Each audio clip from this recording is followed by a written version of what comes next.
This is how you make the babies.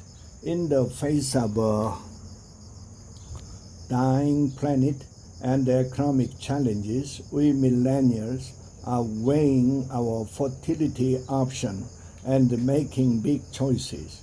Over catch-up lunches back in New York, my Korean American friends who work in tech and medicine talked openly and candidly about the process and the cost of freezing their eggs and embryos. IVF as future-proofing a form of insurance. Major tech companies like Google, Meta, Microsoft, and Apple offer egg freezing to their employees and cover the cost of the procedure, up to $20,000 per employee. As part of their fertility benefit program, Seoul has even begun to provide egg freezing subsidies for millennials and Gen Zers this year to reverse the threat of national extinction. But is freezing egg on a heating planet akin to rearranging the deck chairs on the Titanic? Before jumping to this technocratic capitalist solution, what are the underlying problems? Millennials' dilemma. The Washington Post summarized my generation 99 problems. Hammered by the Great Recession, soaring student debt, precarious gig employment, skyrocketing home prices, and the COVID-19 crisis. Millennials probably faced more economic headwinds in their childbearing years than any other generation, is said. Nonetheless, the biological clock waits for no one. 35 is the age in which one apparently becomes a geriatric mother. So we contemplate the question, do we want kids at all, single or with a partner? Who? Can we afford it? And in my case, as a foreign expat, where in the world might this happen? In Malaysia this summer, I got my first transvaginal ultrasound on the recommendation of a physician friend because I'm sure that I want to have children someday. This imaging procedure gives a clear picture of the uterus and my remaining eggs. After the fertility checkup, the gyno recommended trying for kids within 2 years, which felt like being struck by a lightning bolt. It sent me spiraling down bunny holes, comparing for potential countries to start a family: Korea, Taiwan, the United States, and Malaysia. What was the cost and the quality of medical care for giving birth? Did I want to stay in confinement at the centers or the luxury hotels for new moms in Taiwan? What would the child's citizenship be? Would the hypothetical child go to public or private school for bilingual education? Hanging over all this was the daunting prospect of experiencing pregnancy and birth abroad.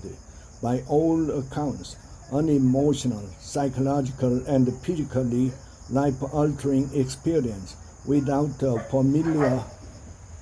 familiar language, medical practices, friends, or family. Thankfully, I found other women who went down this road before me. NPR reporter Alice in Seoul, freelance journalist Clarissa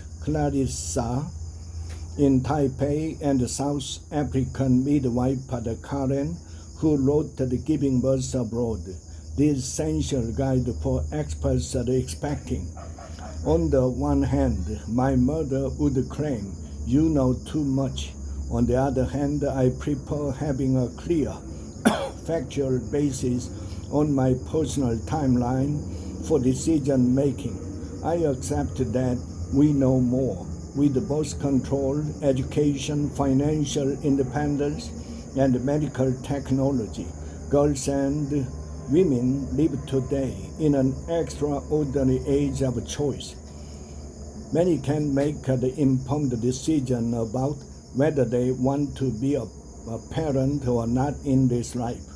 Of course, my mom's point is equally true. Not every inch of one's life can be known or controlled.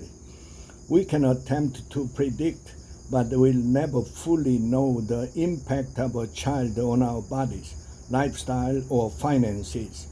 Lyrics from the British folk singer Polly, She Moves in Secret Ways, come to mind.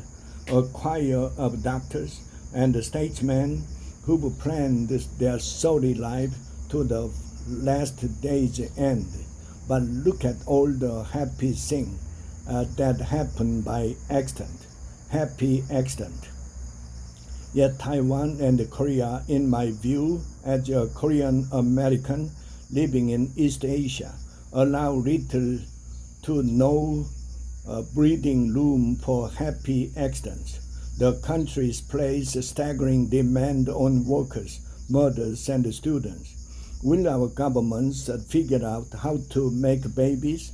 Forgive my glibness, but it's not so hard. Pass common sense policies for the women and the foreign nationals. Impact domestic workers and care workers who will carry the nation's demographic crisis on their backs before even contemplating parental leave policies or child care. Aim policies first at the housing crisis and the workplace. The rest babies will follow. If Korea must make up for a missing 500,000 births to sustain the population, according to the most recent round table, the government must go beyond the band-aid technocratic solution of baby bonuses and egg freezing subsidies exclusively for conservative family unit. So let's just say that the government South Korea and Taiwan are currently in blank space when it comes to figuring out how to make babies, to allude to the most famous childless cat lady of all, Taylor Swift. They are trying to shake it up with baby bonuses and egg freezing subsidies. But it's clear they need to look what you made me do and implement serious systemic changes.